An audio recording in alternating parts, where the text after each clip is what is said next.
ब्लूई एक ऐसा शो है जो हर चीज याद रखता है। शेल्फ पर छोड़ा खिलौना, दीवार पर चिपका स्टिकर और फ्रेम से गुजरे हर किरदार। जब कोई किरदार अचानक गायब हो जाता है तो फैंस तुरंत नोटिस करते हैं। आज हम ऐसे चेहरों की बात कर रहे हैं जो अब खामोश हैं। शो के वो किरदार जिनसे लगाव हुआ लेकिन फिर कभी नहीं लौटे। Gene look. चलिए उस किरदार से शुरू करें जो सच में दिल दुखाता है। ब्लूई और जीन लुक की मुलाकात कैंपिंग छुट्टी में हुई थी और उन्होंने खूबसूरत दोस्ती बनाई, लेकिन वे एक दूसरे की भाषा नहीं समझते थे। वह फ्रेंच बोलता था, वह इंग्लिश बोलती थी।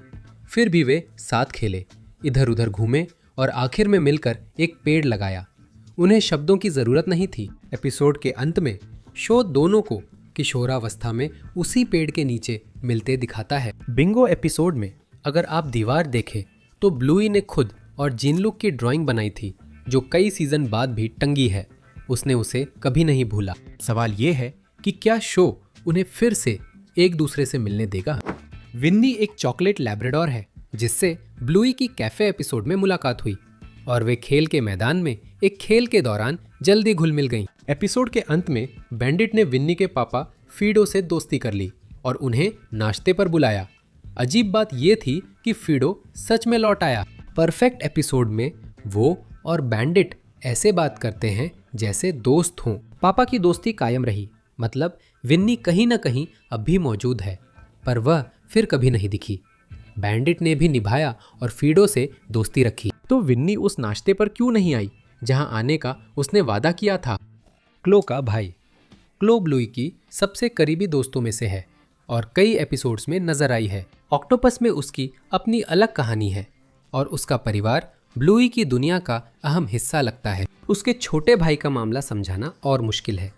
वह द मैजिक जाइलोफोन और वैगन राइड में एक नवजात के रूप में प्रैम में नजर आया था, सिर्फ 2 एपिसोड्स में। फिर कुछ नहीं, पूरी तरह से गायब, जैसे वह कभी था ही नहीं। यही इसे अजीब बनाता है।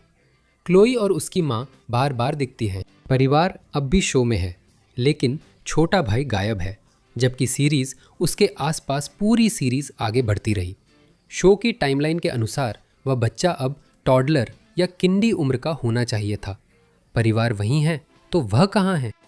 चिली की माँ का निधन ब्लूई और बिंगो के जन्म से पहले ही हो गया था, इसलिए लड़कियां अपनी नानी से नहीं मिल पाईं। फिर भी वह हर जगह मौजूद है। उसकी 2 तस्वीरें हीलर परिवार के हॉलवे में टंगी है। एक में वो मॉट, ब्रैंडी, चिली के साथ है, दूसरी में अकेले घोड़े पर है। हमें उसके बारे में थोड़ा और एपिसोड ड्रैगन में पता चला। चिली की यादों में वो एक स्नेही, प्रोत्साहित करने वाली माँ के रूप में दिखाई गई है, जिन्होंने छोटी चिली से कहा था कि वो ड्राइंग करती रहे, भले ही उसके घोड़े सही न दिखे। यही एकमात्र बार था जब हमने उनके बारे में सुना। एक याद, एक एपिसोड, वह फिर चली जाती है और दीवार पर तस्वीर बन जाती है। तो सवाल है, हमें उसके बारे में कोई फ्लैशबैक एपिसोड कब देखने को मिलेगा। इंडी के पापा और छोटी बहन। आइए 2 ऐसे किरदारों की बात करें जो तकनीकी रूप से मौजूद है पर कभी दिखे नहीं। इंडी ब्लूई की करीबी दोस्त है। हमने इंडी की मम्मी को कई बार देखा है, लेकिन उसकी समय से पहले जन्मी छोटी बहन और पापा कभी स्क्रीन पर नहीं दिखे। अजीब बात यह है कि फैमिली मीटिंग एपिसोड में ब्लूई ने कहा था कि हीलर परिवार इंडी के घर डिनर के लिए गए थे, जिससे दोनों परिवारों की नज़दीकी जाहिर होती है। तो एक ऐसा शो जो परिवार के रिश्तों पर इतना ध्यान देता है, उसमें यह एक खास कमी है।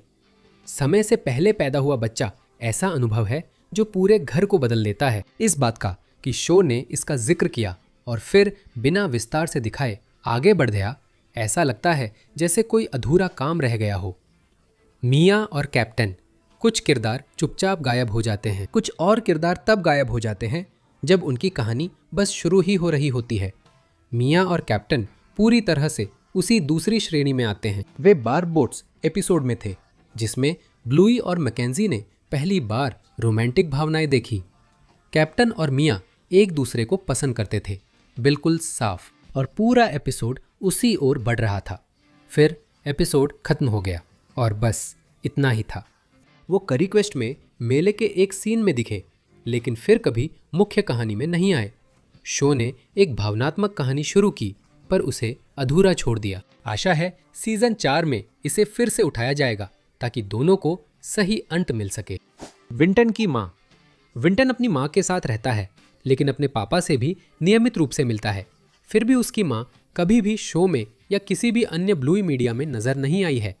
जब आप इस बारे में सोचते हैं तो ये वाकई हैरान करने वाली बात है। वह अपनी उसी माँ के साथ सच में रहता है, फिर भी पूरी तरह अदृश्य है। सीजन 3 के अंत में विंटन अपने पापा और टेरियर परिवार के साथ रहने चला गया, जिससे उसकी रहने की व्यवस्था बदल गई। क्या वो कहीं और चली गई? क्या उन्होंने सोचा कि नया संयुक्त परिवार विंटन के लिए अच्छा है? एक अभिभावक की कहानी है जिन्होंने चुपचाप पीछे हटने का फैसला किया, पर शो ने अब तक नहीं दिखाई। विंटन की मम्मी शायद पूरी सीरीज की सबसे दिलचस्प और अनदेखी किरदार हैं।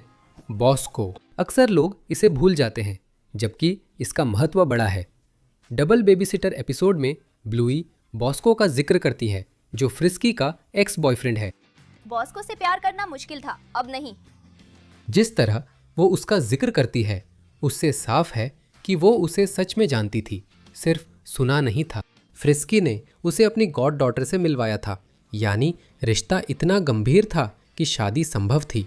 फिर वे अलग क्यों हुए? फ्रिस्की के व्यवहार में सुराग है। जब रैड उसे ब्रिस्बेन से बाहर ले जाने की कोशिश करता है, वह साफ गुस्सा दिखाती है, जो बेवजह नहीं है। कई फैंस मानते हैं कि बॉस्को असली वजह था। वही चाहता था कि वह शहर छोड़ दे, लेकिन उसने मना कर दिया। उसे खोना उसकी रहने की कीमत थी। अगर ये सच है तो फ्रिस्की का रैड के साथ उसी शहर में रहना, जिसे छोड़ने से उसने मना किया था, बिल्कुल अलग बात है। रस्टी के पापा पूरे शो के सबसे अहम गैर मौजूद किरदारों में से एक है। वह सैनिक है जो घर से दूर सेवा कर रहे हैं, और अनुशासन, वफादारी व बहादुरी रस्टी ने अपने पिता से सीखी है। विडंबना ये है कि हम उस आदमी को शायद ही देखते हैं। आर्मी में वो सिर्फ पीछे से दिखते हैं, चेहरा नहीं दिखता। केवल क्रिकेट में हमें कुछ ज़्यादा निजी देखने को मिलता है। अपने बेटे को लिखा उनका एक खत। दिलचस्प ये है कि शुरू में रस्टी को मुख्य किरदार बनाना था, लेकिन बाद में निर्माता जो ब्रम ने ध्यान ब्लूई पर कर दिया। अगर वह मूल संस्करण आगे बढ़ता तो रस्टी के पापा शायद एक केंद्रीय किरदार होते, उस कहानी के संस्करण के बैंडिट होते। इसके बजाय वह एक शांत, सम्मानजनक उपस्थिति बन गए हैं, जो पूरी तरह पर्दे के पीछे रहती है। शो ने कभी उन्हें उनका सही मौका नहीं दिया। यह अधूरा सा लगता है। हरक्यूलिस सिर्फ सर्कस के एक एपिसोड में दिखे, लेकिन उन्होंने असर डाला। वह सेंट बर्नार्ड पिल्ला है जो अपनी उम्र के बच्चों से बड़ा है, और एपिसोड दिखाता है कि उसकी ताकत गलत दिशा में कैसे जा सकती है। वो विंटन को इधर उधर धकेलता है, उसे वो चीज़ें करने के लिए मजबूर करता है जो वो नहीं करना चाहता, और आमतौर पर बदमाशी जैसा व्यवहार करता है, जब तक कि बिंगो उन सब में से उसे टोक नहीं देती। फिर कुछ बदल जाता है। अंत में हरक्यूलिस अपने बड़े कद का इस्तेमाल कर मैकेंजी को उठाकर हवा में घुमाता है, और अचानक सब कुछ खुशनुमा हो जाता है। वो बदलाव जिसमें कोई अपने आकार का इस्तेमाल डराने के लिए करता है, और फिर वही व्यक्ति उसे खुशी देने के लिए इस्तेमाल करता है, एक फॉलोअप के लायक था। उसमें एक पूरा किरदार छुपा है। हरक्यूलिस वापस क्यों नहीं आया? शायद वो अब बड़ा हो गया है, या किसी और क्लास में है, या कहीं और चला गया। लेकिन कारण जो भी हो, शो ने एक दिलचस्प बच्चे को नज़रअंदाज किया। 2 जैस्पर्स। ये वाकई में थोड़ा उलझाने वाला है और शायद खुद ही समझा दे। बिंगो के स्कूल में 2 छात्र हैं जिनका नाम जैस्पर है।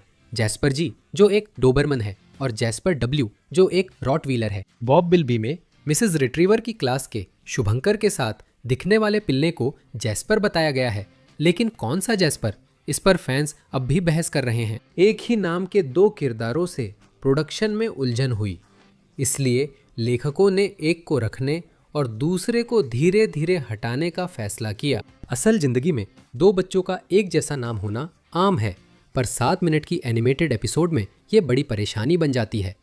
एक जैस्पर रह गया, दूसरा बस फुटनोट बन गया। आप क्या सोचते हैं? ये सिर्फ भूले बिसरे साइड किरदार नहीं, बल्कि उस शो की अधूरी कहानियां हैं, जो लगभग कभी भी चीज़ों को अधूरा नहीं छोड़ता। अगर ब्लूई ने हमें कुछ सिखाया है तो वो ये है कि वो हमेशा लौट कर आता है और अपना काम पूरा करता है।